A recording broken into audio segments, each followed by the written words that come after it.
যখন আমরা কোনো বনে প্রবেশ করি তখন এই সবুজ ঘাস দেখে, এই কোমল ঘাস দেখে আমাদের মন প্রফুল্ল হয়ে ওঠে।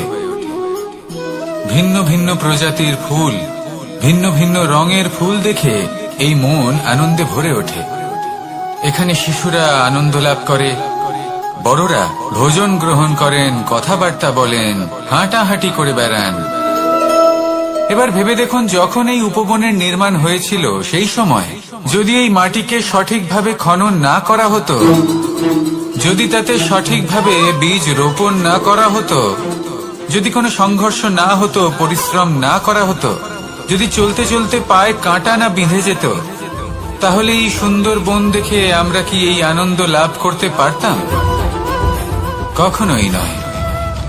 ধরুন কোনো নদীর তটে সুন্দর একটি বন আছে, সেই বনের আনন্দ লাভ করতে গেলে আপনাকে সেই নদী পার করতেই হবে।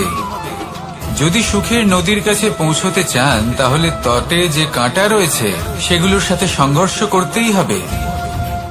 এই সংসারে যদি আপনি সুখ লাভ করতে চান, তাহলে সুখ লাভের এই যাত্রা শুরু করতে হবে সংঘর্ষ দ্বারা।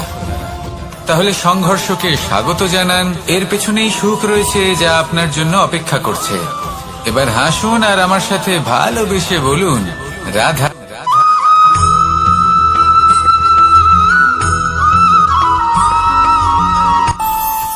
আমাদের মনে যখন কোনো প্রশ্ন ওঠে, কোনো দ্বন্দ্ব জাগে, তখন আমরা যাই আমাদের গুরুর কাছে, আমাদের আরাধ্যের কাছে গিয়ে জিজ্ঞেস করি। এইভাবেই একদিন আমি পৌঁছলাম আমার আরাধ্যের কাছে, আমার মহাদেবের কাছে, আর ওনাকে প্রশ্ন করলাম যে মহাদেব, জীবনে আনন্দ পাওয়ার, উৎসব পালনের, প্রেম ভাগ করে নেবার, জীবনকে উপভোগ করে নেওয়ার সর্বশ্রেষ্ঠ সময় কোনটা? মহাদেব হাসলেন আর উনি বললেন, জীবনে উৎসব পালনের সব থেকে শ্রেষ্ঠ দিন হল মৃত্যুর ঠিক আগের দিনটা। প্রেম ভাগ করে নেওয়ার সব থেকে শ্রেষ্ঠ মুহূর্ত হল মৃত্যুর ঠিক আগের মুহূর্ত। জীবনকে উপভোগ করে নেওয়ার সর্বশ্রেষ্ঠ প্রহর হল মৃত্যুর এক প্রহর পূর্বে। তখন আমি চমকে গেলাম। আমি বললাম, কিন্তু মহাদেব, মৃত্যু তো অনিশ্চিত, আমরা জানিও না কবে আমাদের মৃত্যু হবে। মহাদেব আবার হাসলেন। উনি বললেন যে যদি আমরা এভাবে জীবন কাটাই যে আমরা জীবনের প্রত্যেক দিন, প্রত্যেক মুহূর্ত, প্রত্যেক প্রহর শেষ বলে মনে করি, তাহলে আমাদের সমস্ত জীবন আনন্দের সাথেই অতিবাহিত হবে। কি বলেন?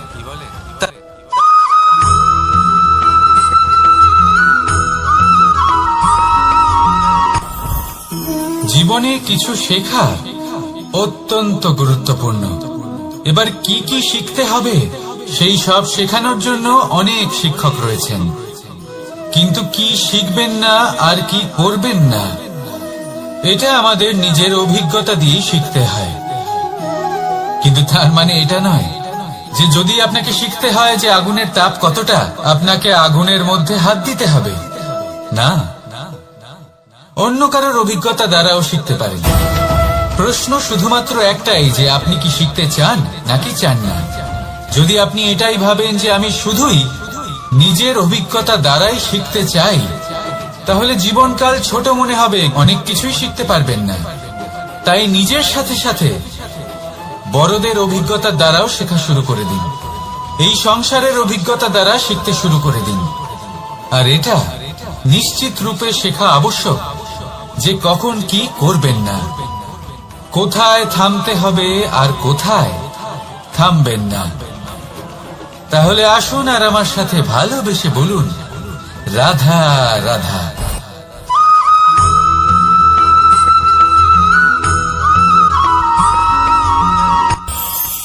এই সংসারে আমরা প্রকাশ কোথা থেকে পাই? এর উত্তর বড়ই সরল। ভোরে যখন সূর্যোদয় হয় তখন প্রকাশের কিরণ আমাদের ঘরে এসে পৌঁছয়। এইভাবেই আমরা প্রকাশ লাভ করি। এবার এই প্রকাশের আলোতেই আমরা সারাদিনের কাজ সম্পন্ন করি।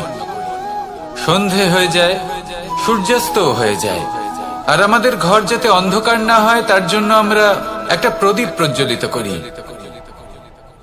এটাই ঘটে আমাদের জীবনেও। এবার প্রবাহমান আয়ুর সাথে আমরা আমাদের অন্তরে যদি একটা প্রদীপ প্রজ্বলিত করে নিই, তাহলে বিষয়টাই অন্যরকম হবে।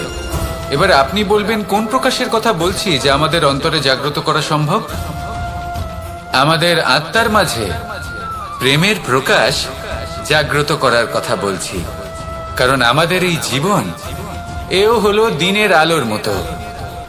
আজ প্রকাশ আছে, কিন্তু কোনোদিন অবশ্যই অস্ত হবে। কিন্তু অস্ত হবার আগে যদি আমরা আমাদের আত্মার মাঝে প্রেমের এই প্রকাশ উজ্জ্বলিত করে নিই, তাহলে আমাদের সন্ধ্যাকালও আমরা আনন্দে এবং প্রেমে যাপন করব। তাহলে আসুন আর আমার সাথে ভালোবেসে বলুন, রাধা রাধা।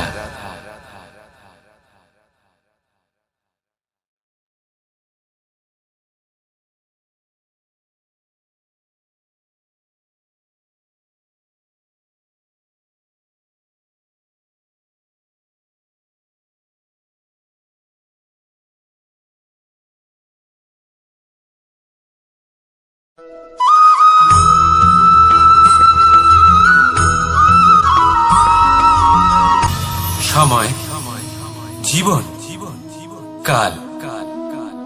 দেখতে গেলে এই তিনটি শব্দ একটি শব্দেরই সমার্থক শব্দ মনে হয়, কিন্তু এই শব্দগুলির অর্থ কি সমান? কখনোই নয়। হ্যাঁ, এই সময় চলতে থাকে, জীবন চলতে থাকে, কালচক্র চলতে থাকে। এই সময় কেটে যায়, কিন্তু এই জীবন একে যাপন করতে হয়। কি বলেন? এই জীবনে কিছু করুন বা কিছু না করুন, জীবন এমনি কেটে যাবে, আপনি জানতেও পারবেন না। কিন্তু সেটা আমাদের উদ্দেশ্য নয়, একে যাপন করতে হবে। এই জীবনে প্রেরণা পেতে শিখুন, প্রেরণা দিতে শিখুন, আহ্বান গ্রহণ করতে শিখুন, আহ্বান জানাতে শিখুন, মহান কাজ করতে শিখুন, ধন্যাত্মক বোধ জাগিয়ে তুলুন। জীবন অতিবাহিত করার অর্থ কি তা আপনি শিখে যাবেন।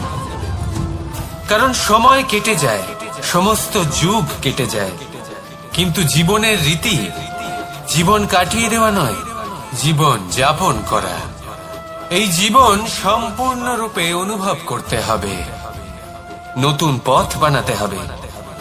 এবারে যদি এই জীবন বাঁচার সময় একবার ভেবে দেখুন, যদি মনে প্রেম থাকে, সদ্ভাবনা থাকে, তাহলে কি হবে?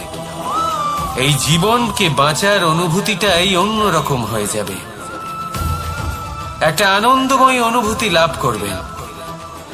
তাহলে এটাই করুন আর আমার সাথে ভালোবেসে বলুন, রাধা রাধা।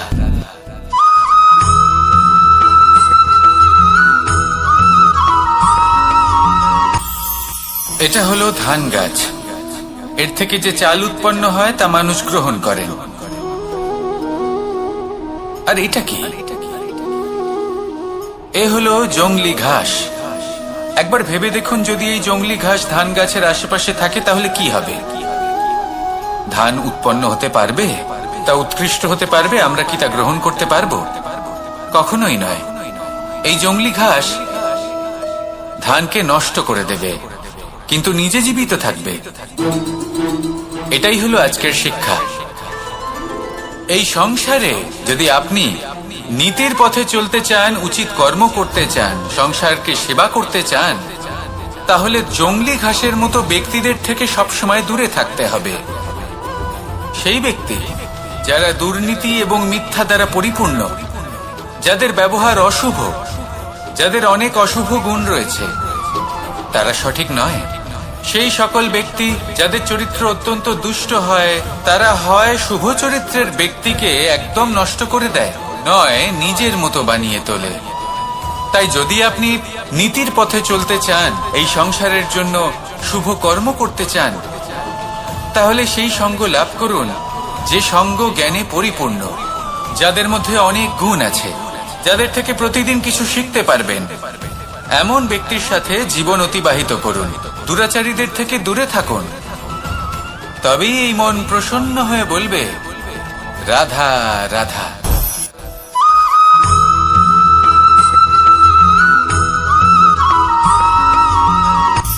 সূচের শেষে একটি ছিদ্র থাকে, যার দ্বারা আমরা এই সুতো পরাতে পারি, আর তারপর সূচের সাহায্যে এই সুতো দিয়ে বস্ত্র সেলাই করা যায়।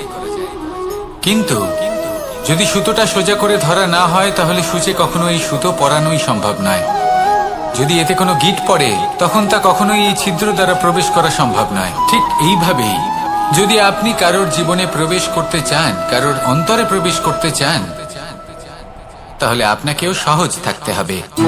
এতে কোনো গিঁট থাকলে চলবে না, অর্থাৎ মনে যাতে কোনো মালিন্য না থাকে, যেন কোনো কুচিন্তা না থাকে। যদি এসব থাকে, তাহলে আপনি কখনো কারোর জীবনে প্রবেশ করতে পারবেন না। আর যদি কোনোভাবে আপনি প্রবেশ করেও যান, তাহলে তার মনে ঘর করতে পারবেন না। নিজেকে এই সুতোর মতন করে তুলুন, সহজ। মনে যেন কোনো কুচিন্তা না থাকে, সবার প্রতি যেন সদ্ভাবনা থাকে, শুভ চিন্তা থাকে। এমনটা করতে থাকুন। এমন একটা দিন আসবে যেদিন এই সমস্ত সংসারের ব্যক্তির মনে আপনি বাস করবেন, আর তখন এই মন প্রসন্ন হয়ে বলবে, রাধা রাধা।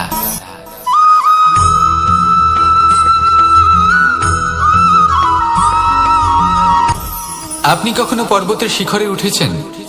আপনি দেখতে পাবেন পর্বতের পদতলে প্রচুর সুন্দর ফুল রয়েছে, সবুজ বনানী রয়েছে। যত আপনি ওপরে উঠতে থাকবেন, তত ফুল কমতে থাকবে, সবুজ বনানী কমতে থাকবে। আরো কিছুটা ওপরে উঠলে কাঁটা জাতীয় গাছ দেখতে পাবেন, শুকনো গাছ দেখতে পাবেন। আরো যদি ওপরে ওঠেন, তাহলে পাষাণ দেখতে পাবেন। আরো উপরে উঠলে হিমখণ্ড দেখতে পাবেন। এই যে পর্বত, তা মনুষ্য জীবনের সব থেকে উত্তম উদাহরণ। মানুষ যখন সাফল্যের শিখরে পৌঁছতে চান, মহানুভবতার শিখরে পৌঁছতে চান, পথে যত আস্তে আস্তে উপরে উঠতে থাকেন, ততই ভৌতিক বস্তু তার থেকে বিচ্ছিন্ন হতে থাকে। যদি তিনি সেই ভৌতিক বস্তুগুলি ত্যাগ না করতে পারেন, তাহলে কখনোই সেই স্থানে পৌঁছতে পারবেন না। আর মানুষ যদি উচিত ত্যাগ করতে পারেন, পথে অগ্রসর হতে থাকেন, এগোতে থাকেন, তাহলে একদিন না একদিন তিনি মহানুভবতার, জ্ঞানের, সাফল্যের হিমের স্বাদ অবশ্যই লাভ করবেন। মনে রাখবেন, মানব জীবনে ত্যাগ হলো অত্যন্ত গুরুত্বপূর্ণ অংশ। আসুন আমার সাথে ভালোবেসে বলুন, রাধা রাধা।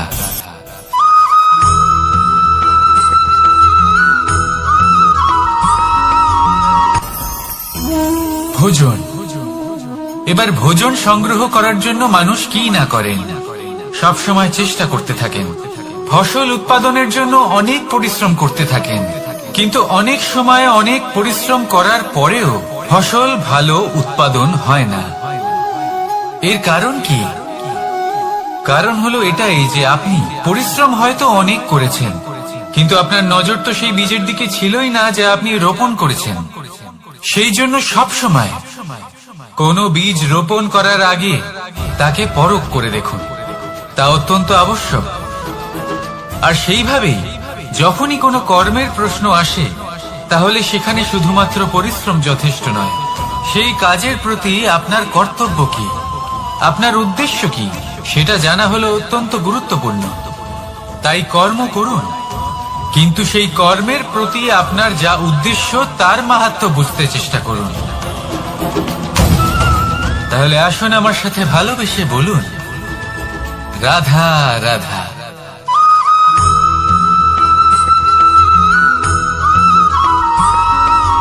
বসন্ত ঋতু, এই সময় মন আনন্দে ভরে থাকে। এমন মনে হয় যেন আমরা আকাশে বিচরণ করতে চলে যাই, কিন্তু সেটা তো সম্ভব নয়। সেই জন্য হয়তো আমরা ঘুড়ি ওড়াই, এই ঘুড়িকে নিজেদের প্রতিরূপ মনে করে। এবার অনেক মানুষ আছেন যারা ঘুড়ি ওড়ান, কিন্তু এই কর্মের সারমর্ম কি সেটা কজন বুঝতে পারেন? আপনি এটা মনে করুন যে আপনি হলেন সেই ঘুড়ি, আর এই সুতো যিনি ধরে রয়েছেন তিনি হলেন পরমাত্মা। আর এই সুতো যেখান থেকে শুরু হয়, সেই লাটাই হলো আমাদের কর্মচক্র। এবার আপনি নিজেই অনুমান করুন যে এই উড়ান কার ওপর নির্ভরশীল, পরমাত্মার ওপর আর আপনার কর্মের ওপর। যদি পরমাত্মা আপনার হাত ধরে থাকেন, আপনার সাথে থাকেন, যদি আপনি শুভ কর্ম করতে থাকেন, আপনি এই আকাশে উড়তে থাকবেন। কিন্তু কোথাও কোথাও যদি পরমাত্মার সাথে এই বন্ধন ছিন্ন হয়, আপনার কর্মচক্র খারাপ হয়ে যায় বা থেমে যায়, তাহলে আপনার এই ঘুড়ি কেটে যাবে আর দূরে কোনো গাছের ডালে গিয়ে আটকে যাবে। তাই শুধুমাত্র ঘুড়ি ওড়াবেন না, তার থেকে শিখুন। পরমাত্মার সাহচর্যে থাকুন, সবসময় শুভ কর্ম করতে থাকুন আর সবসময় এই আকাশে উড়তে থাকুন। আসুন আর আমার সাথে ভালোবেসে বলুন, রাধা।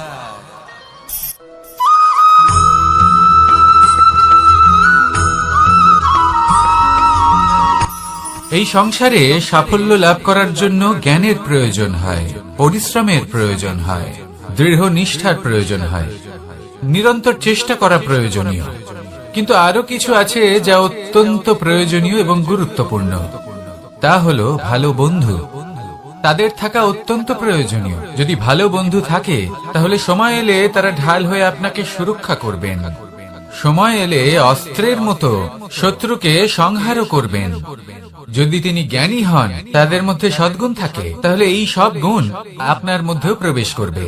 তাহলে সাফল্যের জন্য ভালো বন্ধু পাওয়া অত্যন্ত প্রয়োজনীয়।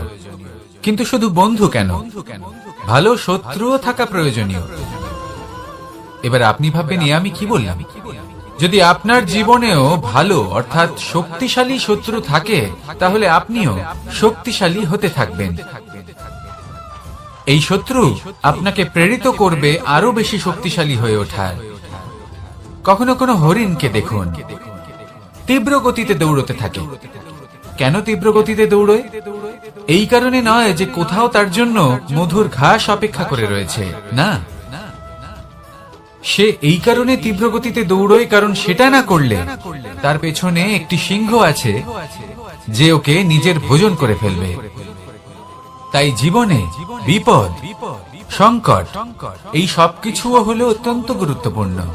তার সম্মুখীন হতে শিখুন আর আমার সাথে ভালোবেসে বলুন, রাধা রাধা।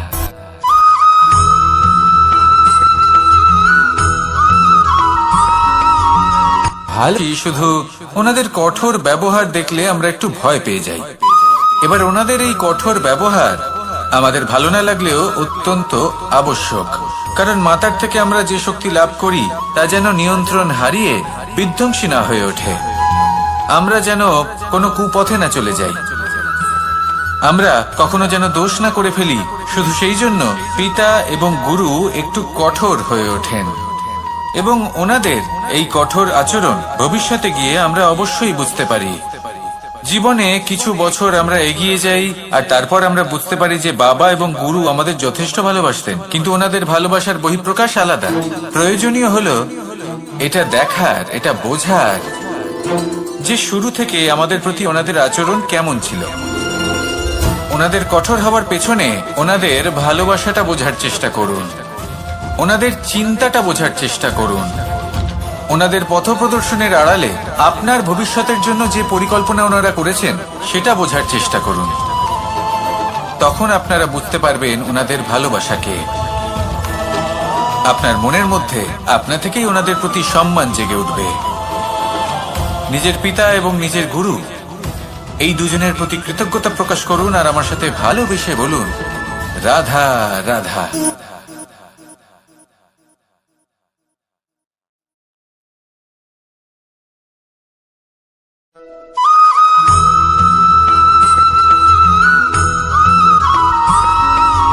কথায় আছে, প্রত্যেক পুত্র তার পিতার প্রতিচ্ছবি হয়, আর সমস্ত প্রতিচ্ছবি চায় যেন সে তার অস্তিত্ব প্রাপ্ত করতে পারে। পুত্র চায় সে যেন তার পিতার মতো হয় বা কখনো কখনো তার থেকেও শ্রেষ্ঠ হয়। সেটা কোনো অনুচিত ব্যাপার নয়।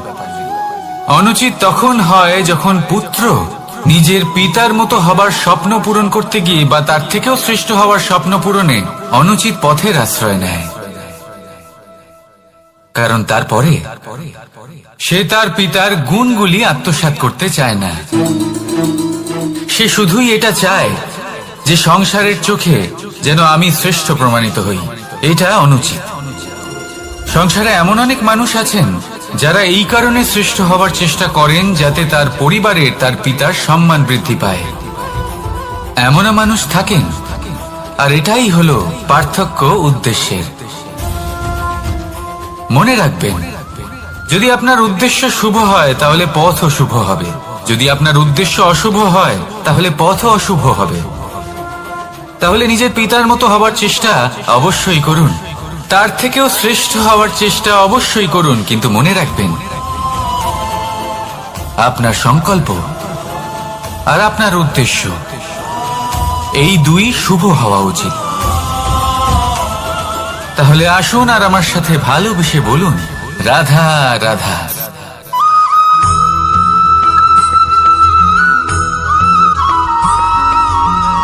আপনি কখনো কোনো বাজকে নিজের বাসা বানাতে দেখেছেন?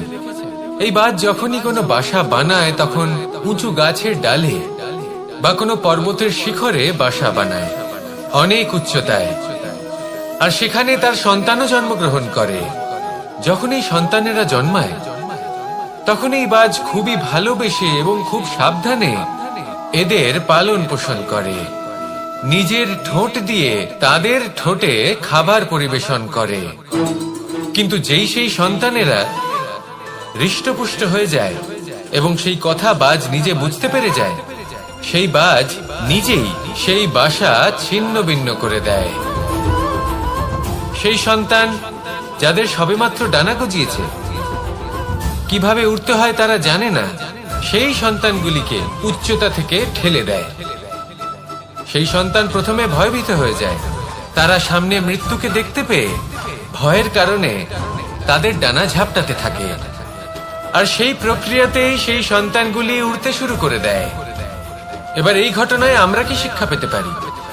এটাই, যদি আপনি মাতা পিতা হন তাহলে নিজের সন্তানকে অবশ্যই স্নেহ করুন, কিন্তু তাদেরকে নিজের আঁচলের তলায় বেঁধে রাখবেন না। যদি আপনি চান আপনার সন্তান জীবনে উন্নতি করুক, তাহলে নিজের মুঠো থেকে তাদের স্বতন্ত্র করে দিন, এই সংসারে সংঘর্ষ করতে দিন। সেই সন্তান নিজেই বুঝতে পারবে যে জন্মের সময় পাওয়া ডানা কি করে ব্যবহার করতে হয়, আর আপনার চোখের সামনে আপনার সন্তান এই আকাশে উড়তে থাকবে। তাহলে আসুন আমার সাথে ভালোবেসে বলুন, রাধা রাধা।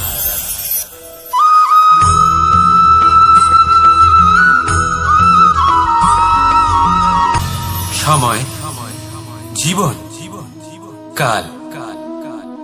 দেখতে গেলে এই তিনটি শব্দ একটি শব্দেরই সমার্থক শব্দ মনে হয়, কিন্তু এই শব্দগুলির অর্থ কি সমান? কখনোই নয়।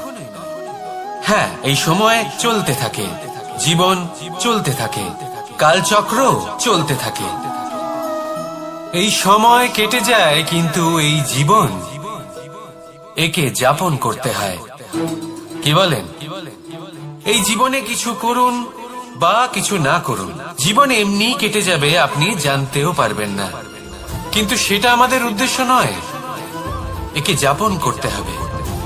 এই জীবনে প্রেরণা পেতে শিখুন, প্রেরণা দিতে শিখুন, আহ্বান গ্রহণ করতে শিখুন, আহ্বান জানাতে শিখুন, মহান কাজ করতে শিখুন, ধন্যাত্মক বোধ জাগিয়ে তুলুন। জীবন অতিবাহিত করার অর্থ কি তা আপনি শিখে যাবেন, কারণ সময় কেটে যায়, সমস্ত যুগ কেটে যায়, কিন্তু জীবনের রীতি জীবন কাটিয়ে দেওয়া নয়, জীবন যাপন করা।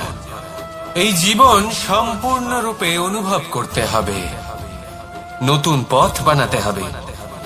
এবারে যদি এই জীবন বাঁচার সময় একবার ভেবে দেখুন, যদি মনে প্রেম থাকে, সদ্ভাবনা থাকে, তাহলে কি হবে? এই জীবনকে বাঁচার অনুভূতিটাই অন্যরকম হয়ে যাবে, একটা আনন্দময় অনুভূতি লাভ করবেন। তাহলে এটাই করুন আর আমার সাথে ভালোবেসে বলুন, রাধা রাধা।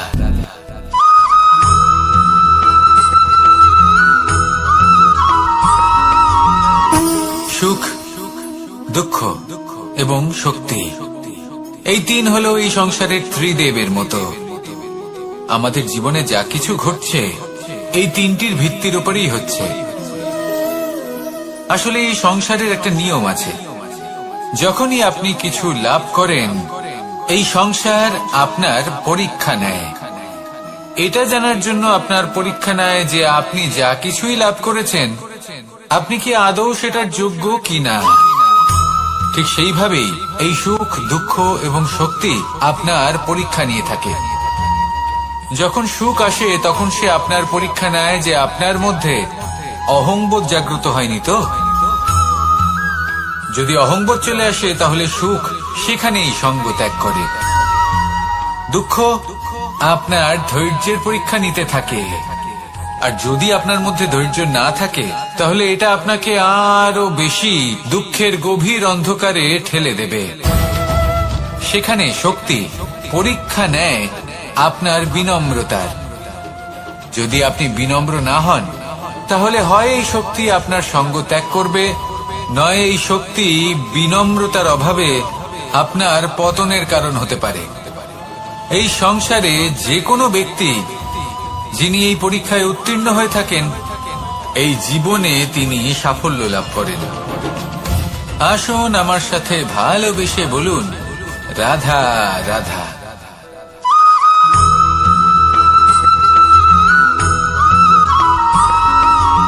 কখনো কখনো আমরা ভাবি যে কোনো ব্যক্তি যিনি ধর্মের পথে চলেছেন, যদি তার দ্বারা কোনো ভুল হয়ে থাকে তাহলে নিয়তি তাকে সেই মুহূর্তেই কঠোর শাস্তি দেন। কিন্তু সেই সব মানুষ যারা সংসারের সবথেকে বড় অধর্মী, বহু নিকৃষ্ট মানের কাজ করেন, তাদের নিয়তি অনেক সুযোগ দেন। তাদের নিয়তি এরকম কঠোর প্রহার করেন না। এই ভাবনা কখনো না কখনো মনে আসেই।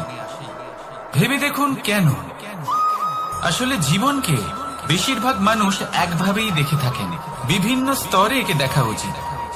এবার আপনি বলুন, এই সংসারে কোনো অধর্মী কখনো প্রেরণার উৎস হতে পারেন? কখনোই নয়। যে মানুষ নিজের আত্মাকে মলিন করে ফেলেছেন তিনি এই সংসারকে কিভাবে প্রেরণা যোগাবেন? উনি নিজেই বুঝতে পারেন না কোনটা করা উচিত, ধর্ম কোনটা। তাই নিয়তি তাকে একটা সুযোগ দেন, এটা বোঝার সুযোগ দেন যে কোনটা উচিত, কোনটা ধর্ম। সুযোগ দেন নিজের বিবেক জাগিয়ে তোলার, তাকে সুযোগ দেন নিজের অন্তরাত্মার ডাক শোনার। যখন তাতেও কাজ হয় না তখন নিয়তির কাছে একটাই পথ বাকি থাকে, আর তা হল মহাবিনাশ। মহাবিনাশ হয়তো দেরিতেই আসতে পারে, কিন্তু তা অবশ্যই আসবে। আর যখন মহাবিনাশ আসে তখন মহাবিনাশের যন্ত্রণা সমগ্র মানব জীবনের যন্ত্রণার থেকে অনেক বেশি হয়। এই কথাটা সবসময় মনে রাখবেন। আর অন্যদিকে যে মানুষ ধর্মের পথে চলছেন তার দ্বারা যদি কোনো ভুল হয়ে থাকে তখন নিয়তি তার পরীক্ষা নেন। কিছুক্ষণের জন্য মানুষের মনে হতে পারে নিয়তি তাকে কঠোর শাস্তি দিয়েছেন,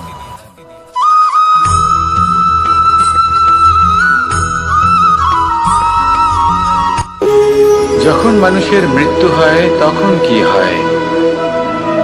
অনেক সংখ্যক মানুষ শোক পালন করতে চলে আসেন।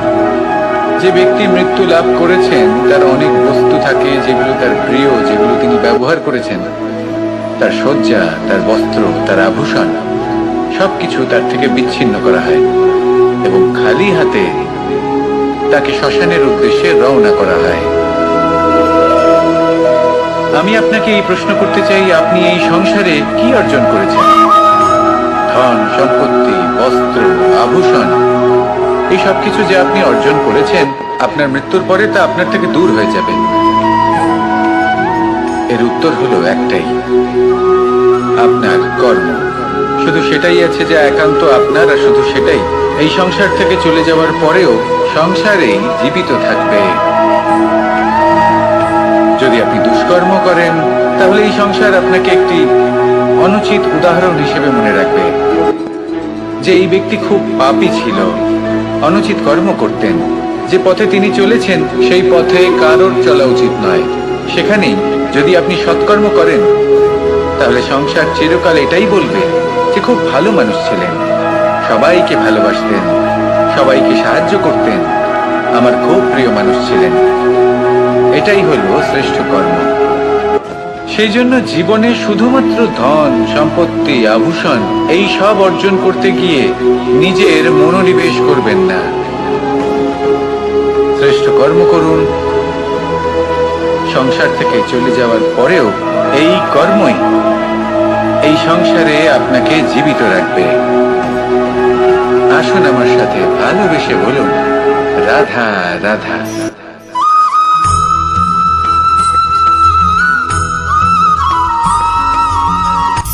সূচের শেষে একটি ছিদ্র থাকে, যার দ্বারা আমরা এই সুতো পরাতে পারি, আর তারপর সূচের সাহায্যে এই সুতো দিয়ে বস্ত্র সেলাই করা যায়।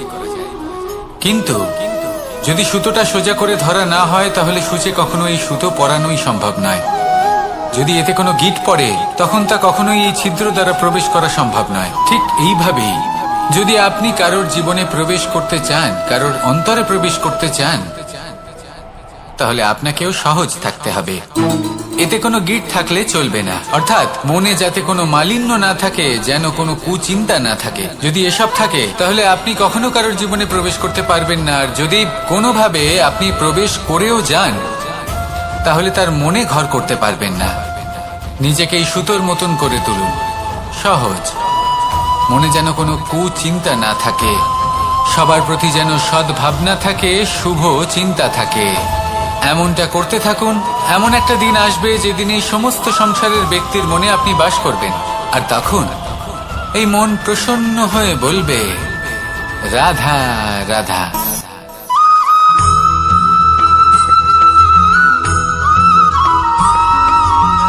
পিতা আর পুত্রের সম্পর্ক অত্যন্ত মধুর হয়ে থাকে। পিতা স্বপ্ন দেখেন, তাকে পূর্ণ করার সকল সম্ভাব্য চেষ্টা করেন, কিন্তু তাও অনেক সময় ওনার স্বপ্ন অপূর্ণ থেকে যায়। তখন পিতা ভাবেন যে স্বপ্ন উনি পূর্ণ করতে পারেননি, ওনার সন্তান তা অবশ্যই পূরণ করবে। যে স্থানে উনি কখনো পৌঁছতে পারেননি, সেই স্থানে ওনার পুত্র অবশ্যই পৌঁছবে। পিতা নিজের সন্তানের ভবিষ্যৎ নিয়ে সেই স্বপ্ন দেখেন, আর যখন সেই সন্তান সামনে এগোতে থাকে, তখন তার দুঃখ হয় না, বরং গর্ব হয়।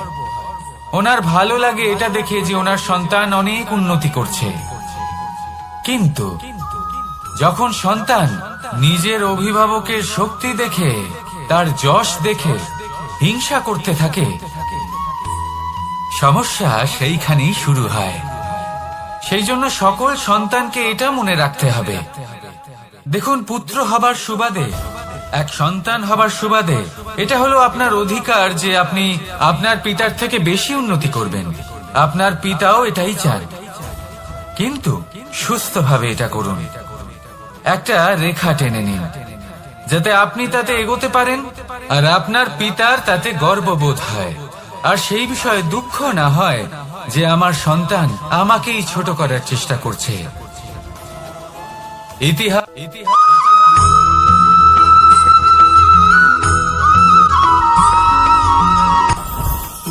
জীবনে কিছু শেখা অত্যন্ত গুরুত্বপূর্ণ।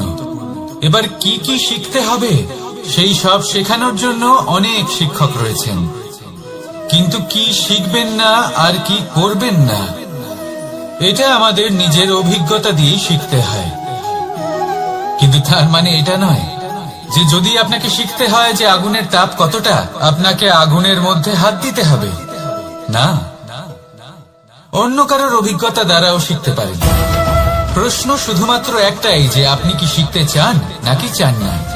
যদি আপনি এটাই ভাবেন যে আমি শুধুই নিজের অভিজ্ঞতা দ্বারাই শিখতে চাই, তাহলে জীবনকাল ছোট মনে হবে, অনেক কিছুই শিখতে পারবেন না। তাই নিজের সাথে সাথে বড়দের অভিজ্ঞতা দ্বারাও শেখা শুরু করে দিন। এই সংসারের অভিজ্ঞতা দ্বারা শিখতে শুরু করে দিন। আর এটা নিশ্চিত রূপে শেখা আবশ্যক যে কখন কি করবেন না, কোথায় থামতে হবে আর কোথায় থামবেন না। তাহলে আসুন আর আমার সাথে ভালোবেসে বলুন, রাধা রাধা।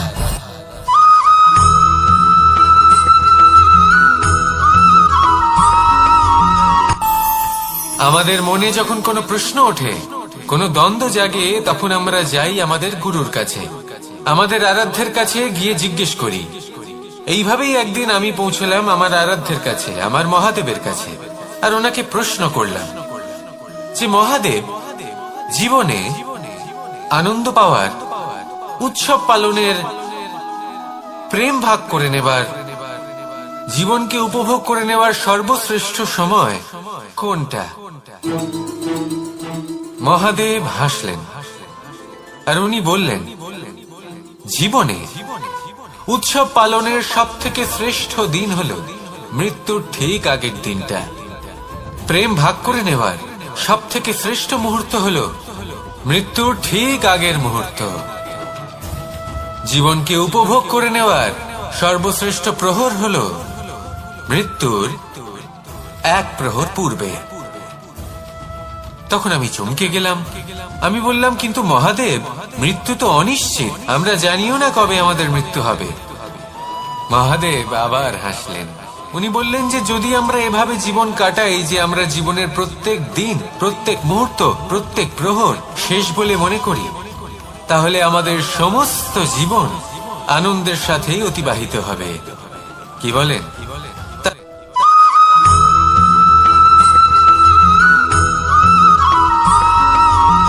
পঞ্চতত্ত্বের মধ্যে দ্বিতীয় তত্ত্ব হল ধরণী, ভূমি, যাকে আমরা ধরণী মাতা বলি। এই ধরণী ধৈর্য ধারণ করে, আর এর ওপরেই আমাদের সমগ্র সংসার নির্ভরশীল। কারণ এই ভূমি সহ্য ক্ষমতা রাখে, এর সহ্য ক্ষমতা হল অপরিসীম। সন্তান যতই আঘাত প্রদান করুক না কেন, প্রেম পূর্বক সহ্য করে, আর তার বদলে অমূল্য রত্ন প্রদান করে। সন্তান যদি হাল চালায়, তাহলে তার বদলে তাকে অন্ন প্রদান করে। এটাই হলো ধরণী। এবার এর থেকে আমরা কি শিক্ষা পেতে পারি? এটাই যে কারোর জন্য কিছু করা বা কাউকে কিছু দেওয়া মনে কোনো কামনা ছাড়াই। আর এই কথাটা বুঝে যান, যদি কারোর জন্য কামনা না রেখে বা কোনো পাওয়ার আশা না রেখে কারোর জন্য কিছু করেন বা কারোকে কিছু দেন, যদি এটা আপনি শিখতে পারেন, তবে আপনি ভালোবাসতে শিখে গেছেন। আর সেই জন্যই এই ধরিত্রীকে মাতা বলা হয়। কারণ মাতা শুধু উনি নন যিনি গর্ভে সন্তানকে ধারণ করেন, মাতা তো উনিও যিনি জীবন বাঁচতে শেখান, যিনি জীবন বাঁচার উদাহরণ প্রদান করেন। তাহলে ধরণীর থেকে এই নিঃস্বার্থ ভাব শিখুন, নিঃস্বার্থ ভালোবাসা শিখুন, আর এই ভালোবাসার সাথেই বলুন, রাধা রাধা।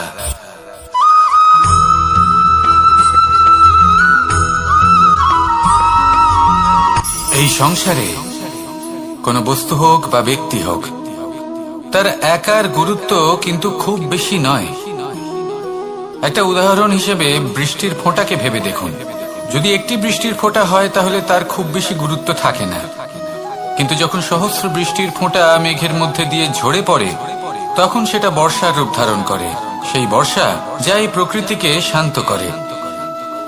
সেইভাবেই পাথরের ছোট টুকরো, তার খুব বেশি গুরুত্ব থাকে না, কিন্তু যখন অসংখ্য পাথরের টুকরো একত্রিত হয় তখন তা পর্বতের আকার ধারণ করে। সেইভাবেই কিছু মানুষ যখন একত্রিত হন তখন তৈরি হয় পরিবার, কিছু পরিবার যখন একত্রিত হয় তখন তৈরি হয় সমাজ, যখন অনেক সংখ্যক সমাজ একত্রিত হয় তখন তৈরি হয় রাজ্য। এবার এই রাজ্যের সব থেকে গুরুত্বপূর্ণ ব্যক্তি হতে পারেন রাজা, কিন্তু তাও সেই রাজা একা কিছু করতে পারেন না। যুদ্ধ লড়ার সময় তারও নিজের সৈন্যদলকে প্রয়োজন পড়ে। কিন্তু এই সংসারে এমন একজন ব্যক্তি আছেন যিনি একাই সব কাজ করতে থাকেন, এবং সেই ব্যক্তি হলেন মা। আমাদের জীবনে একজন পিতার ভূমিকা কিন্তু নিঃসন্দেহে অমূল্য, কিন্তু আমাদের সকলের জীবনে যে ভূমিকা একজন মায়ের তা অন্য কারোর থাকে না। একজন মা একাই সন্তানকে বড় করতে পারেন, সংস্কারী করে তুলতে পারেন, তার জন্য পরিশ্রম করেন। আর এত কিছু কাজ করার পরেও তার কাজের জন্য তিনি প্রশংসা অবশ্য পান না। উল্টে যদি সেই সন্তান অনুচিত পথে চালিত হয়, অনুচিত কর্ম করে, তখন সেই মাকেই অপবাদের পাত্র হয়ে উঠতে হয়। আমাদের জীবনে মায়ের যোগদান কতটা সেটা বুঝুন। আপনাকে বড় করে তোলার জন্য উনি কতটা পরিশ্রম করেছেন সেটা বুঝুন। আজ থেকে, এখন থেকে, এই মুহূর্ত থেকে মাকে সম্মান করতে শিখুন। যখন সময় পাবেন, যখন সুযোগ হবে, তখন তার প্রশংসা করুন। ওনারও ভালো লাগবে। আর মায়ের এই মমতার জন্য, তার এই ভূমিকার জন্য আসুন সবাই মিলে আমরা তাকে প্রণাম করি। আর সকলে মিলে ভালোবেসে বলি, রাধা রাধা।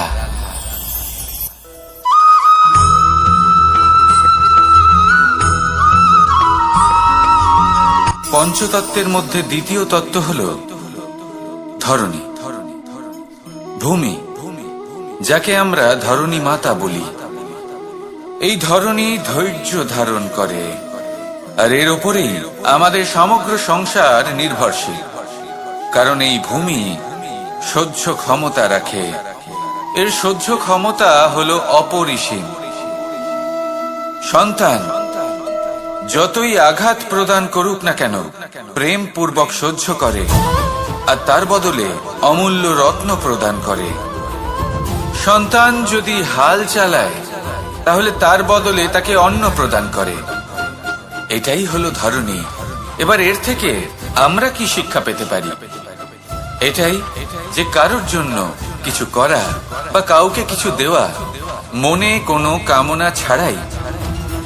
আর এই কথাটা বুঝে যান, যদি কারোর জন্য কামনা না রেখে বা কোনো পাওয়ার আশা না রেখে কারোর জন্য কিছু করেন বা কারোকে কিছু দেন, যদি এটা আপনি শিখতে পারেন, তবে আপনি ভালোবাসতে শিখে গেছেন।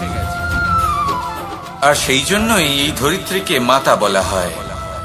কারণ মাতা শুধু উনি নন যিনি গর্ভে সন্তানকে ধারণ করেন, মাতা তো উনিও যিনি জীবন বাঁচতে শেখান, যিনি জীবন বাঁচার উদাহরণ প্রদান করেন।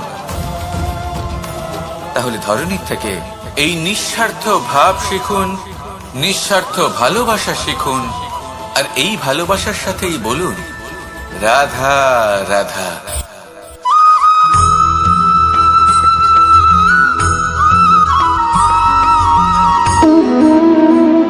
সম্পর্ক হলো আমাদের জীবনের একটি আধার।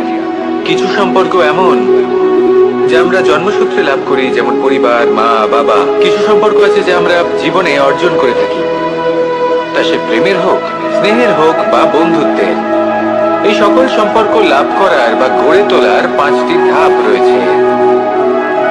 প্রথম ধাপ, কোনো ব্যক্তির সাথে আলাপ হওয়া, তার সাথে কথা বলা বা তাকে দেখা। দ্বিতীয় ধাপ, সে ব্যক্তিকে আমাদের ভালো লাগা। তৃতীয় ধাপ, আমাদের এটা চাইতে শুরু করা যে জীবনে এই ব্যক্তি যেন আমাদের বন্ধু হন, আমাদের জীবনে থাকেন, বা আমাদের কাউকে ভালোবেসে ফেলা। আর এটা আমাদের ভাবা বা চাওয়া যে সেই ব্যক্তি যেন আজীবন আমার সাথে থাকেন, আমার জীবনে আমার সাথী হয়ে। চতুর্থ ধাপ, লাভ করা। এবার এই ধাপটি অনেক মানুষের পক্ষেই খুবই সরল হয়, বড়ই সরল ভাবে নিজেদের সঙ্গীকে লাভ করে থাকেন। কিছু মানুষের জন্য এই ধাপ অত্যন্ত কঠিন হয়ে থাকে। অনেক প্রতিকূল পরিস্থিতির উপর জয়লাভ করে তারা সঙ্গীকে লাভ করেন, কিন্তু লাভ অবশ্যই করেন। এরপরে আসে পঞ্চম, অন্তিম এবং সব থেকে গুরুত্বপূর্ণ ধাপ। সেটা হলো সেই সম্পর্ক পালন করা। এটা হলো এমন এক বিষয় যা প্রত্যেক মানুষের শেখা উচিত। যদি ব্যক্তি নিজের জীবনে সম্পর্ক রক্ষা করতে শিখে যান, তবে প্রত্যেক সম্পর্ক তার জীবনকে স্বর্গ করে তুলবে। আসুন আর আমার সাথে ভালোবেসে বলুন, রাধা রাধা।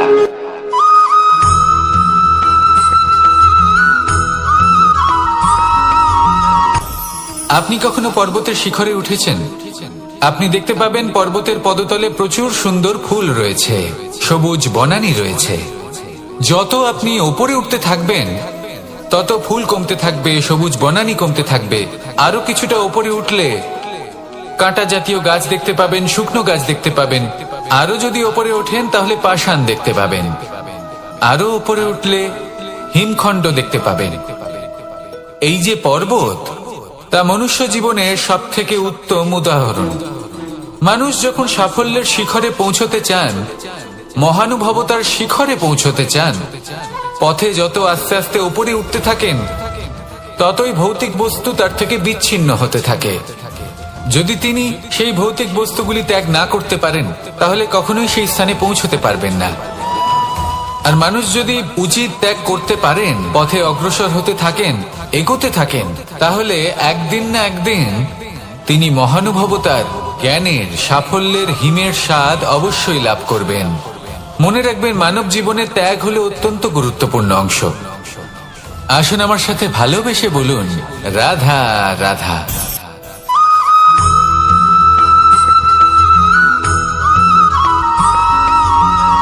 মানুষের মানসিকতা এমন হয় যে সে যতটা করে আশা করে যে তার থেকে অনেক বেশি তার বদলে সে পাবে।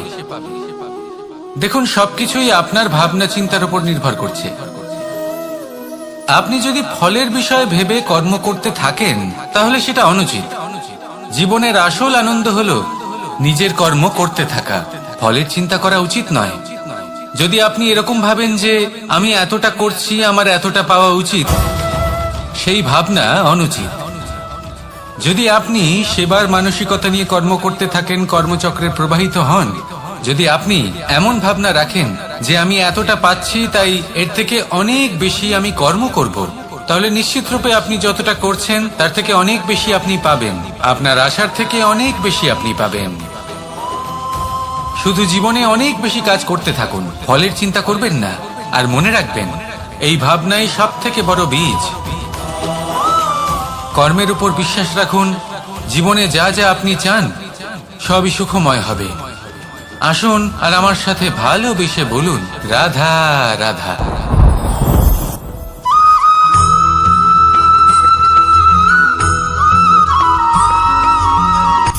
সূচের শেষে একটি ছিদ্র থাকে, যার দ্বারা আমরা এই সুতো পরাতে পারি। আর তারপর সূচের সাহায্যে এই সুতো দিয়ে বস্ত্র সেলাই করা যায়। কিন্তু যদি সুতোটা সোজা করে ধরা না হয়, তাহলে সূচে কখনো এই সুতো পরানোই সম্ভব নয়। যদি এতে কোনো গিঁট পড়ে, তখন তা কখনোই এই ছিদ্র দ্বারা প্রবেশ করা সম্ভব নয়। ঠিক এইভাবেই যদি আপনি কারোর জীবনে প্রবেশ করতে চান, কারোর অন্তরে প্রবেশ করতে চান, তাহলে আপনাকেও সহজ থাকতে হবে। এতে কোনো গিঁট থাকলে চলবে না, অর্থাৎ মনে যাতে কোনো মালিন্য না থাকে, যেন কোনো কুচিন্তা না থাকে। যদি এসব থাকে, তাহলে আপনি কখনো কারোর জীবনে প্রবেশ করতে পারবেন না। আর যদি কোনোভাবে আপনি প্রবেশ করেও যান, তাহলে তার মনে ঘর করতে পারবেন না। নিজেকে এই সুতোর মতন করে তুলুন, সহজ। মনে যেন কোনো কুচিন্তা না থাকে, সবার প্রতি যেন সদ্ভাবনা থাকে, শুভ চিন্তা থাকে। এমনটা করতে থাকুন। এমন একটা দিন আসবে যেদিন এই সমস্ত সংসারের ব্যক্তির মনে আপনি বাস করবেন। আর তখন এই মন প্রসন্ন হয়ে বলবে, রাধা রাধা।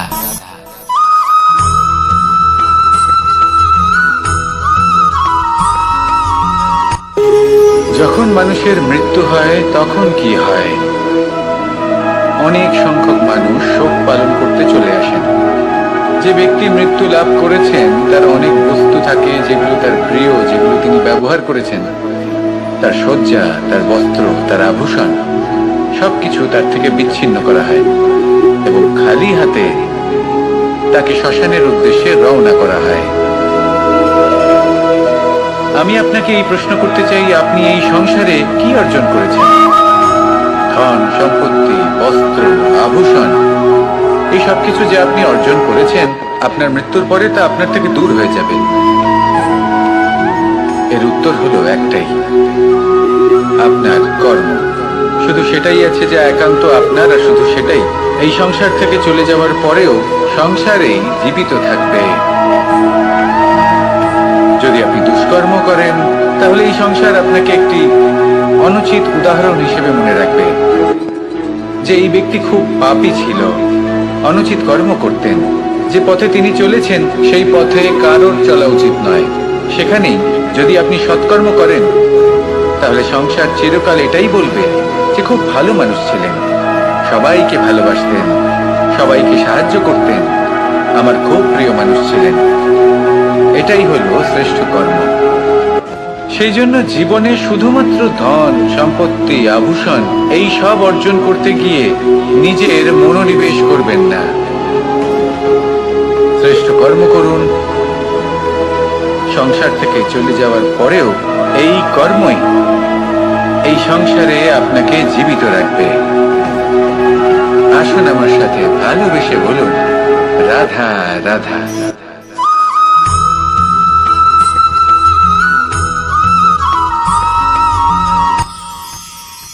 মানুষ তার জীবনে দুই ধরনের পরিস্থিতিকে খুব ভয় পায়। এক, কোনো কারণবশত কারোর সামনে নত হওয়া। দুই, কোনো কারণে নিজের চরিত্র থেকে, নিজের মূল্যবোধ থেকে বিচ্যুত হওয়া। এবার কেন হয় এরকম যে কথায় কথায় কারোর সামনে নত হতে হয়? কেন বারংবার নিজের চরিত্র থেকে চ্যুত হতে হয়? এরকম কেন হয়? এটা তখনই হয় যখন আমাদের শিক্ষা এবং মূল্যবোধের অভাব থাকে। যদি মানুষের মধ্যে প্রকৃত শিক্ষা থাকে তাহলে এই সংসারে কোনো সময় এবং কারোর সামনেই নত হওয়ার কোনো প্রয়োজন নেই। যদি মানুষের মধ্যে মূল্যবোধ থাকে তাহলে তাকে নিজের মূল্যবোধ বা চরিত্র থেকে বিচ্যুত হতে হয় না, তা সে যাই হয়ে যাক না কেন। কোনো বালককে যদি জন্ম থেকেই সুশিক্ষার অধিকারী করা হয়, শিক্ষিত করা হয়, মূল্যবোধের অধিকারী করা হয়, তবে সে এই সংসারে এমন কর্ম করবে যাতে সে নিজেকে, নিজের পরিবারকে, সমগ্র সমাজকে গর্বিত করতে পারে। শিক্ষা লাভ করুন, মূল্যবোধ লাভ করুন এবং আমার সাথে ভালোবেসে বলুন, রাধা রাধা।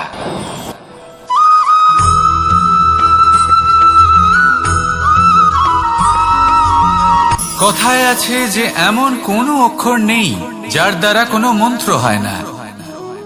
এমন কোনো বনস্পতি নেই যা নিজেই একটা ঔষধি নয়। পৃথিবীর এমন কোনো ব্যক্তি নেই যার মধ্যে কোনো যোগ্যতা থাকে না।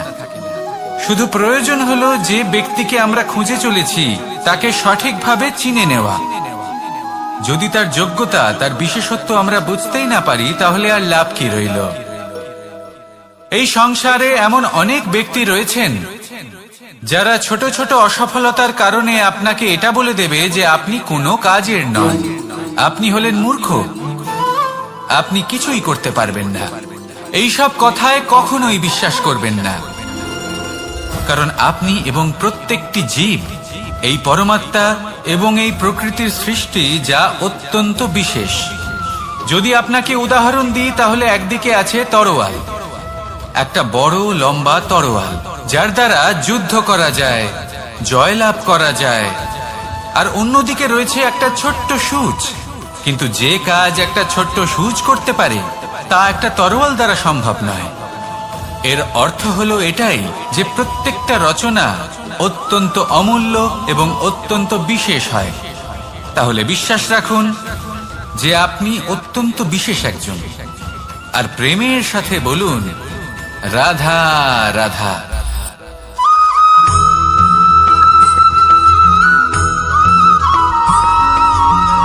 এই সংসারে কোনো বস্তু হোক বা ব্যক্তি হোক, তার একার গুরুত্ব কিন্তু খুব বেশি নয়। একটা উদাহরণ হিসেবে বৃষ্টির ফোঁটাকে ভেবে দেখুন। যদি একটি বৃষ্টির ফোঁটা হয় তাহলে তার খুব বেশি গুরুত্ব থাকে না, কিন্তু যখন সহস্র বৃষ্টির ফোঁটা মেঘের মধ্যে দিয়ে ঝরে পড়ে তখন সেটা বর্ষার রূপ ধারণ করে। সেই বর্ষা যা এই প্রকৃতিকে শান্ত করে। সেইভাবেই পাথরের ছোট টুকরো, তার খুব বেশি গুরুত্ব থাকে না, কিন্তু যখন অসংখ্য পাথরের টুকরো একত্রিত হয় তখন তা পর্বতের আকার ধারণ করে। সেইভাবেই কিছু মানুষ যখন একত্রিত হন তখন তৈরি হয় পরিবার, কিছু পরিবার যখন একত্রিত হয় তখন তৈরি হয় সমাজ, যখন অনেক সংখ্যক সমাজ একত্রিত হয় তখন তৈরি হয় রাজ্য। এবার এই রাজ্যের সব থেকে গুরুত্বপূর্ণ ব্যক্তি হতে পারেন রাজা, কিন্তু তাও সেই রাজা একা কিছু করতে পারেন না। যুদ্ধ লড়ার সময় তারও নিজের সৈন্যদলকে প্রয়োজন পড়ে। কিন্তু এই সংসারে এমন একজন ব্যক্তি আছেন যিনি একাই সব কাজ করতে থাকেন, এবং সেই ব্যক্তি হলেন মা আমাদের জীবনে একজন পিতার ভূমিকা কিন্তু নিঃসন্দেহে অমূল্য, কিন্তু আমাদের সকলের জীবনে যে ভূমিকা একজন মায়ের তা অন্য কারোর থাকে না।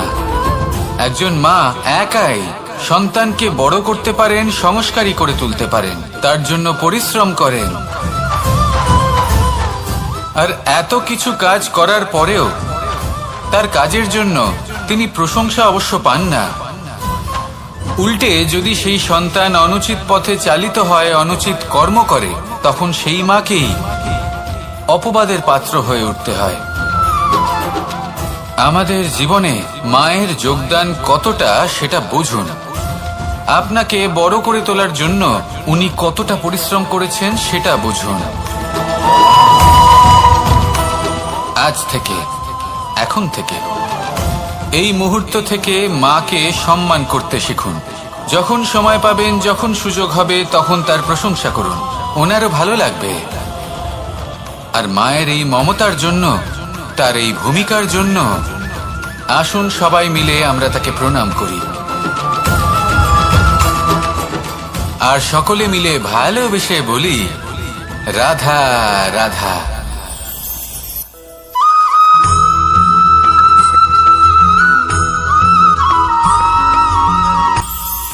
এটা হলো ধান গাছ। এর থেকে যে চাল উৎপন্ন হয় তা মানুষ গ্রহণ করেন। আর এটা কি? এ হলো জংলি ঘাস। একবার ভেবে দেখুন, যদি এই জংলি ঘাস ধান গাছের আশেপাশে থাকে তাহলে কি হবে? ধান উৎপন্ন হতে পারবে? তা উৎকৃষ্ট হতে পারবে? আমরা কি তা গ্রহণ করতে পারবো? কখনোই নয়। এই জংলি ঘাস ধানকে নষ্ট করে দেবে, কিন্তু নিজে জীবিত থাকবে। এটাই হলো আজকের শিক্ষা। এই সংসারে যদি আপনি নীতির পথে চলতে চান, উচিত কর্ম করতে চান, সংসারকে সেবা করতে চান, তাহলে জংলি ঘাসের মতো ব্যক্তিদের থেকে সবসময় দূরে থাকতে হবে। সেই ব্যক্তি যারা দুর্নীতি এবং মিথ্যা দ্বারা পরিপূর্ণ, যাদের ব্যবহার অশুভ, যাদের অনেক অশুভ গুণ রয়েছে, তারা সঠিক নয়। সেই সকল ব্যক্তি যাদের চরিত্র অত্যন্ত দুষ্ট হয়, তারা হয় শুভ চরিত্রের ব্যক্তিকে একদম নষ্ট করে দেয়, নয় নিজের মতো বানিয়ে তোলে। তাই যদি আপনি নীতির পথে চলতে চান, এই সংসারের জন্য শুভ কর্ম করতে চান, তাহলে সেই সঙ্গ লাভ করুন যে সঙ্গ জ্ঞানে পরিপূর্ণ, যাদের মধ্যে অনেক গুণ আছে, যাদের থেকে প্রতিদিন কিছু শিখতে পারবেন। এমন ব্যক্তির সাথে জীবন অতিবাহিত করুন, দুরাচারীদের থেকে দূরে থাকুন। তবেই এই মন প্রসন্ন হয়ে বলবে, রাধা রাধা।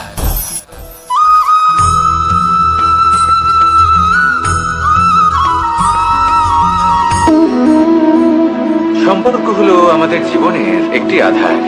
কিছু সম্পর্ক এমন যা আমরা জন্মসূত্রে লাভ করি, যেমন পরিবার, মা, বাবা। কিছু সম্পর্ক আছে যা আমরা জীবনে অর্জন করে থাকি, তা সে প্রেমের হোক, স্নেহের হোক বা বন্ধুত্বের।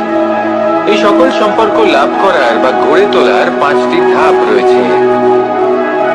প্রথম ধাপ, কোনো ব্যক্তির সাথে আলাপ হওয়া, তার সাথে কথা বলা বা তাকে দেখা। দ্বিতীয় ধাপ, সে ব্যক্তিকে আমাদের ভালো লাগা। তৃতীয় ধাপ, আমাদের এটা চাইতে শুরু করা যে জীবনে এই ব্যক্তি যেন আমাদের বন্ধু হন, আমাদের জীবনে থাকেন, বা আমাদের কাউকে ভালোবেসে ফেলা। আর এটা আমাদের ভাবা বা চাওয়া যে সেই ব্যক্তি যেন আজীবন আমার সাথে থাকেন, আমার জীবনে আমার সাথী হয়ে। চতুর্থ ধাপ, লাভ করা। এবার এই ধাপটি অনেক মানুষের পক্ষেই খুবই সরল হয়, বড়ই সরলভাবে নিজেদের সঙ্গীকে লাভ করে থাকেন। কিছু মানুষের জন্য এই ধাপ অত্যন্ত কঠিন হয়ে থাকে। অনেক প্রতিকূল পরিস্থিতির উপর জয়লাভ করে তারা সঙ্গীকে লাভ করেন, কিন্তু লাভ অবশ্যই করেন। এরপরে আসে পঞ্চম, অন্তিম এবং সব থেকে গুরুত্বপূর্ণ ধাপ। সেটা হলো সেই সম্পর্ক পালন করা। এটা হলো এমন এক বিষয় যা প্রত্যেক মানুষের শেখা উচিত। যদি ব্যক্তি নিজের জীবনে সম্পর্ক রক্ষা করতে শিখে যান, তবে প্রত্যেক সম্পর্ক তার জীবনকে স্বর্গ করে তুলবে। আসুন আর আমার সাথে ভালোবেসে বলুন, রাধা রাধা।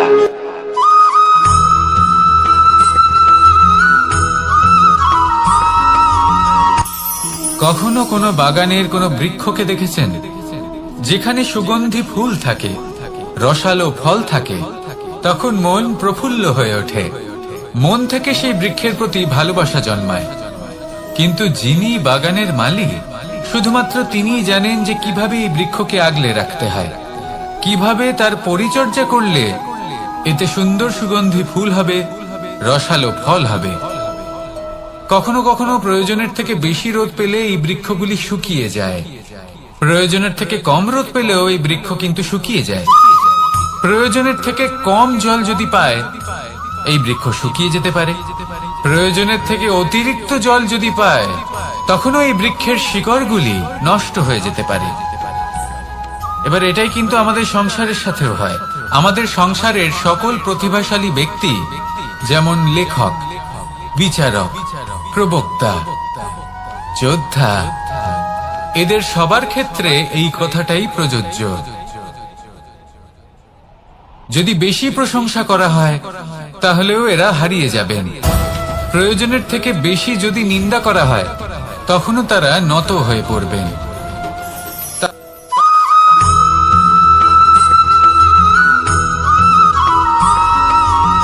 পঞ্চতত্ত্বের মধ্যে দ্বিতীয় তত্ত্ব হল ধরণী, ভূমি, যাকে আমরা ধরণী মাতা বলি। এই ধরণী ধৈর্য ধারণ করে, আর এর ওপরেই আমাদের সমগ্র সংসার নির্ভরশীল। কারণ এই ভূমি সহ্য ক্ষমতা রাখে, এর সহ্য ক্ষমতা হলো অপরিসীম। সন্তান যতই আঘাত প্রদান করুক না কেন, প্রেম পূর্বক সহ্য করে, আর তার বদলে অমূল্য রত্ন প্রদান করে। সন্তান যদি হাল চালায়, তাহলে তার বদলে তাকে অন্ন প্রদান করে। এটাই হলো ধরণী। এবার এর থেকে আমরা কি শিক্ষা পেতে পারি? এটাই যে কারোর জন্য কিছু করা বা কাউকে কিছু দেওয়া মনে কোনো কামনা ছাড়াই। আর এই কথাটা বুঝে যান, যদি কারোর জন্য কামনা না রেখে বা কোনো পাওয়ার আশা না রেখে কারোর জন্য কিছু করেন বা কারোকে কিছু দেন, যদি এটা আপনি শিখতে পারেন, তবে আপনি ভালোবাসতে শিখে গেছেন। আর সেই জন্যই এই ধরিত্রীকে মাতা বলা হয়। কারণ মাতা শুধু উনি নন যিনি গর্ভে সন্তানকে ধারণ করেন, মাতা তো উনিও যিনি জীবন বাঁচতে শেখান, যিনি জীবন বাঁচার উদাহরণ প্রদান করেন। তাহলে ধরণীর থেকে এই নিঃস্বার্থ ভাব শিখুন, নিঃস্বার্থ ভালোবাসা শিখুন, আর এই ভালোবাসার সাথেই বলুন, রাধা রাধা।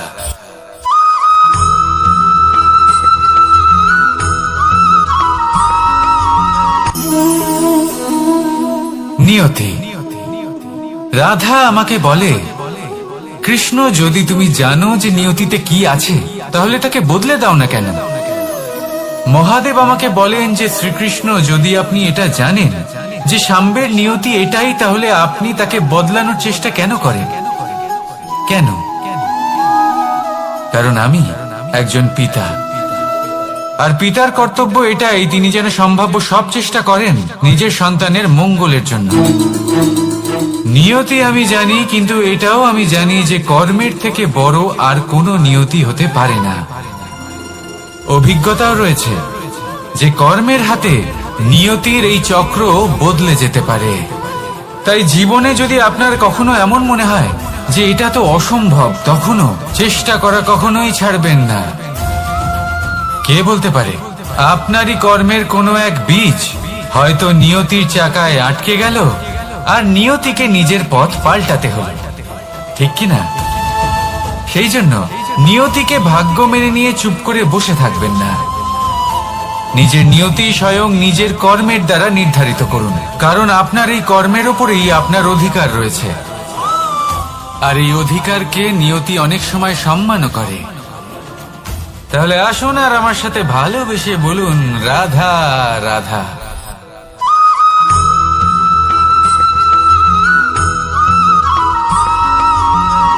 মানুষ ভাবেন যে ধন অর্জন করা হলো অত্যন্ত গুরুত্বপূর্ণ।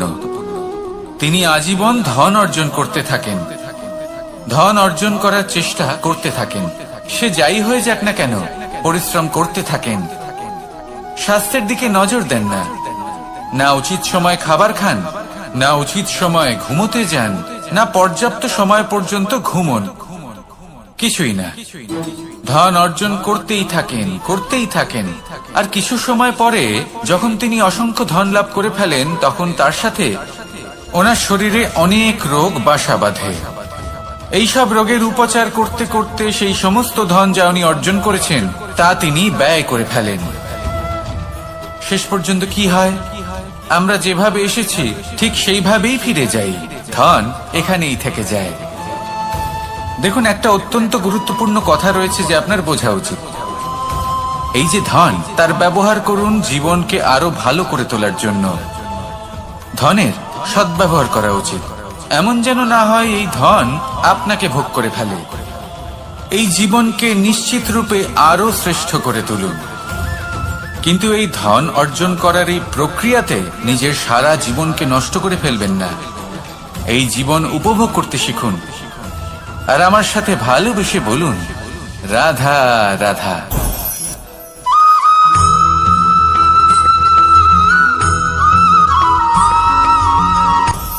আপনি কখনো পর্বতের শিখরে উঠেছেন? আপনি দেখতে পাবেন পর্বতের পদতলে প্রচুর সুন্দর ফুল রয়েছে, সবুজ বনানী রয়েছে। যত আপনি ওপরে উঠতে থাকবেন তত ফুল কমতে থাকবে, সবুজ বনানী কমতে থাকবে। আরো কিছুটা ওপরে উঠলে কাঁটা জাতীয় গাছ দেখতে পাবেন, শুকনো গাছ দেখতে পাবেন। আরো যদি ওপরে ওঠেন তাহলে পাষাণ দেখতে পাবেন। আরো উপরে উঠলে হিমখণ্ড দেখতে পাবেন। এই যে পর্বত, তা মনুষ্য জীবনের সব থেকে উত্তম উদাহরণ। মানুষ যখন সাফল্যের শিখরে পৌঁছতে চান, মহানুভবতার শিখরে পৌঁছতে চান, পথে যত আস্তে আস্তে উপরে উঠতে থাকেন ততই ভৌতিক বস্তু তার থেকে বিচ্ছিন্ন হতে থাকে। যদি তিনি সেই ভৌতিক বস্তুগুলি ত্যাগ না করতে পারেন তাহলে কখনোই সেই স্থানে পৌঁছতে পারবেন না। আর মানুষ যদি উচিত ত্যাগ করতে পারেন, পথে অগ্রসর হতে থাকেন, এগোতে থাকেন, তাহলে একদিন না একদিন তিনি মহানুভবতার, জ্ঞানের, সাফল্যের হিমের স্বাদ অবশ্যই লাভ করবেন। মনে রাখবেন, মানব জীবনে ত্যাগ হলো অত্যন্ত গুরুত্বপূর্ণ অংশ। আসুন আমার সাথে ভালোবেসে বলুন, রাধা রাধা।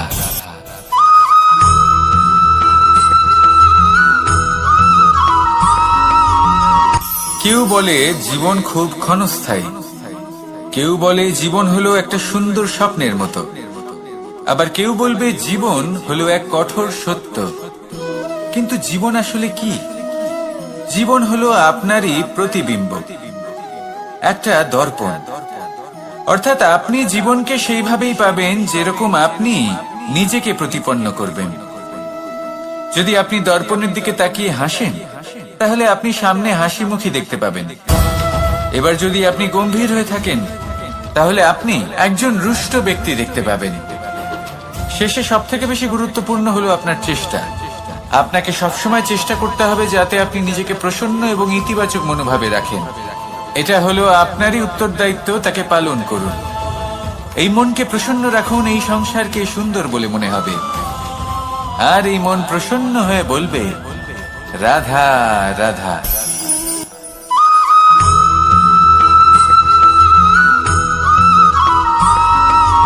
আমাদের শরীর প্রকৃতির সর্বশ্রেষ্ঠ রচনা।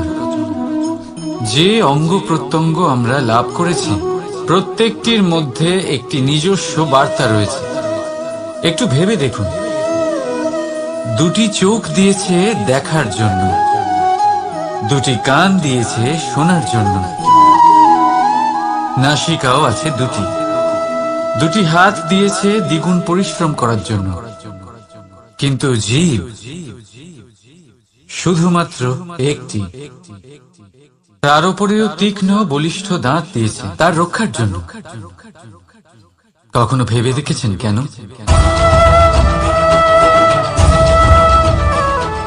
কারণ শব্দ আর শব্দের প্রয়োগ মানুষের সবচেয়ে বড় অস্ত্র। যার প্রয়োগ যত ভেবেচিন্তে করা যায়, মানুষ তার জীবনে ততটাই উপরে উঠতে পারে। তাহলে মনে রাখুন, দেখুন, শুনুন আর বুঝুন বেশি, বলুন কম। রাধা রাধা।